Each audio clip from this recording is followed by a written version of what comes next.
I woke up one day and I wasn't where I wanted to be, and you tell yourself as a kid, I'm going to do this, I'm going to do that, I'm going to be a millionaire, and then you wake up when you're 30 and you're like, well, I'm not, and I'm not close.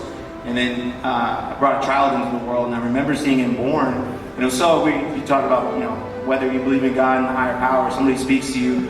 About 15 minutes after my son was born, I was listening to videos, and somebody was speaking, and there was a quote that said, everybody has two lives, and you have your first one, and the second one begins when you realize you only have one. And I heard that like 15 minutes after my son was born, and I felt all this pain leaving my body. And I knew, I go, you know what, it doesn't matter what I did before, it doesn't matter what I've been through, all that was in the past, it was all for a reason, it prepared me for this moment. And I'm gonna do whatever I can to change my kid's life. I'm gonna be the one that changes his life. I'm not gonna put my kids through what I went through, and I'm not gonna be a hypocrite. I can't sit here and say, oh, mom and dad, you should have did this, all my friends should have did that, and then yet I'm in this moment and I'm just doing the same thing they did. It's like, I'm worse than they are because I knew better, but I kept making those same decisions.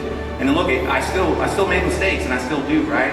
I probably make more mistakes than I get it right, but I keep going and I don't quit, because I learned that I only lose when I quit. And if I quit, I'm done, and I'm not gonna quit no matter what. And so it's okay to make those mistakes, but that moment it changed my life. It's like, wow, this is the one life, and I'm 35 years old and I've wasted all this time.